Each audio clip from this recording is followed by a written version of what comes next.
Subhanallah, indah rasanya telah kita simak ilmu-ilmu yang disampaikan oleh Ustadz Maulana, Ustadz Syam, juga Umi Maki.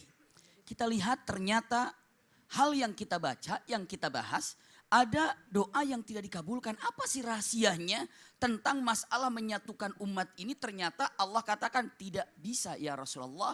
Jawaban yang pertama tadi digambarkan, saking sulitnya untuk menjaga persatuan yang sangat kokoh. Yang kedua, ternyata para ulama mengatakan sudah menjadikan sunnah kehidupan, gambaran kehidupan. Memang dimanapun kita berada akan selalu ada perbedaan pendapat. Ada perbedaan keinginan, tidak usah perlu jauh-jauh kita pikirkan. Ada adik kakak suka beda pendapat apa tidak? Kembar yang bedaannya hanya beberapa menit, ada perbedaan pendapat apa tidak? Apalagi beda ayah, beda ibu, beda tempat, beda kebiasaan. Maka apa yang terjadi? Perbedaan itu ada. Selalu ada. Ingat, apabila hidup di dunia ini menyatakan saya tidak mau berbeda pendapat, pastikan dia menolak daripada kenyataan hidup di muka bumi ini.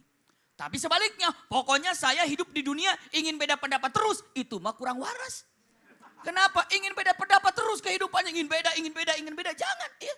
Lalu selanjutnya mencari beda pendapat tidak, namun saat ada perbedaan pendapat, tolong simak kalimat yang disampaikan para alim ulama ini. Bukan hadis Rasulullah ya yang akan saya sampaikan ini, tapi para ulama dengan mengatakan al-ikhtilafu baina ummati Muhammadur rahmah.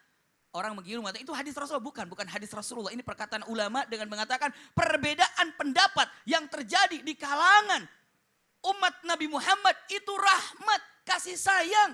Harus menjadikan lebih indah, Masya Allah. Tapi apa yang terjadi ketika ada perbedaan pendapat, perbedaan keinginan, perbedaan persepsi. Apa yang terjadi? Malah bukan mengeratkan, malah menjauhkan, malah saling menghujat, malah saling memfitnah. Itu yang ditakutkan oleh Rasulullah SAW. Padahal kalimat besar, la ilaha illallah. Mengerikan sekali. Ya, sampai takut kalau Al-Quran mengatakan ba'suhum bainahum syadid. Kalimatnya, di antara mereka itu takut ada kebencian yang mengakar. Dendam yang tidak akan pernah tuntas. Dendam yang tidak akan pernah selesai. Kenapa? Ini sangat mengerikan sekali. Pertanyaannya, kalau seandainya ada perbedaan pendapat, ada perbedaan daripada keinginan, apa yang harus dilakukan? Perbedaan ini harus jadi rahmat, harus jadi rahmat. Asal yang berbeda pendapat satu dengan ilmunya.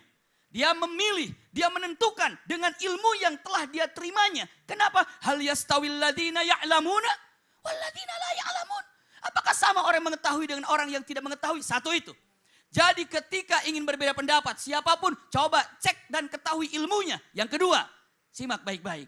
Apa yang kedua? Harus dengan adab atau akhlak yang ada.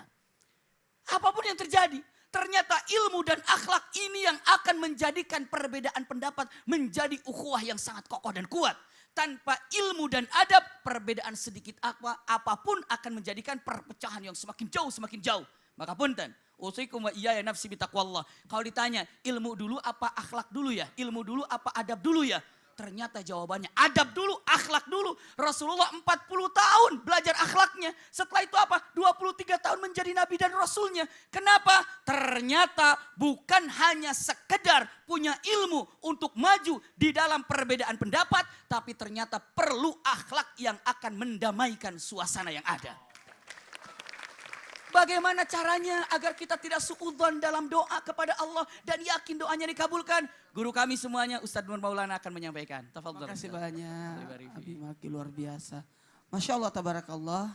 Mari kita sama-sama mengambil pelajaran. Kenapa ada doa yang tidak diijabah? Jadi jangan pernah berburuk sangka. Kenapa doa tidak diijabah? Sampai-sampai yang dikhawatirkan berputus asa dalam berdoa. Ada orang berdoa menggunakan nama Allah. Ya Rahman, Ya Rahim. Jadi 99 banyak. Minta rezeki itu minta nama Allah. Tapi ada yang berdoa dengan sifat Allah. Dengan sifat Allah. Tapi ada orang berdoa singkat. Zatnya Allah. La ilaha illallah. Allah. Tidak usah minta. Allah kasih. Allah akan mengabulkan setiap doa. Selama bukan permintaan doa maksiat. Dan memutuskan silaturahmi. Ya Allah, aku gak mau ketemu dia lagi. Allah tidak kabulkan itu. Aku benci dia. Jangan doa kebencian. Apalagi doa yang maksiat. Dan Allah memberi yang kita butuhkan. Bukan yang kita inginkan.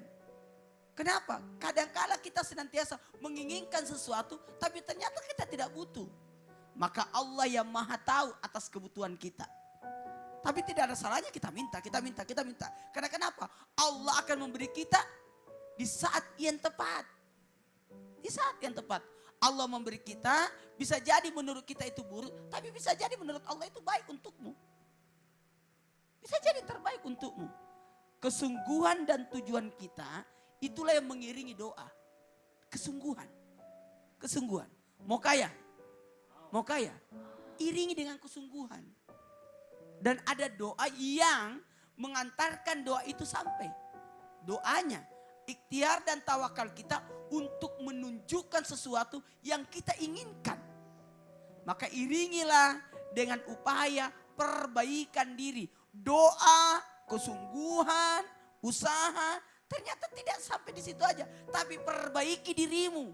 Karena bisa jadi jawaban dari doa, ikhtiar dan tawakal itu melalui hal-hal yang tidak diduga. Dan melalui arah yang tak terduga-duga, luar biasa. Ingat, Allah bisa jadi kabulkan doa kita. Tapi bisa jadi Allah gantikan dengan yang lain. Dan bisa jadi Allah simpangkan untuk di kemudian hari. Karena nanti ada pembagian pahala doa. Inilah doa-doa yang tidak diijabah. Bismillahirrahmanirrahim. Ternyata seluruh nabi berdoa, tidak ada seorang pun nabi yang tidak berdoa. Maka berdoalah. Namun yang perlu diingat, jangan pernah takut doa kita tidak terkabul. Tapi takutlah ketika kita bosan untuk berdoa. Wallahu a'lam. Masya Allah, demikianlah perjumpaan kita hari ini. Semoga pertemuan kita hari ini bermanfaat. Mohon maaf atas segala kekurangan. Wabillahi taufiq wal hidayah. Wassalamualaikum warahmatullahi wabarakatuh. Waalaikumsalam warahmatullahi wabarakatuh.